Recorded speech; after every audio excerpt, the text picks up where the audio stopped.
In this tutorial, I'm going to show you how to allow pop-ups from the Microsoft Edge browser. If you're going to be using any of our Craigslist ad posting tools, you're going to need to allow pop-ups from admin.dealerwebsite.com. So I'm just going to go ahead and copy this in our URL.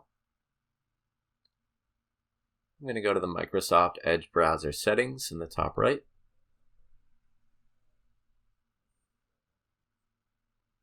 And on the left here, you want to find cookies and site permissions. Just click on that. If we scroll down a little bit, we'll see this pop-ups and redirect section. We're going to open that up. We're going to add, under the allow section, we're going to paste in our website. Now that means Microsoft Edge is always going to allow pop-ups on admin.dealerwebsite.com. And that's all there is to it.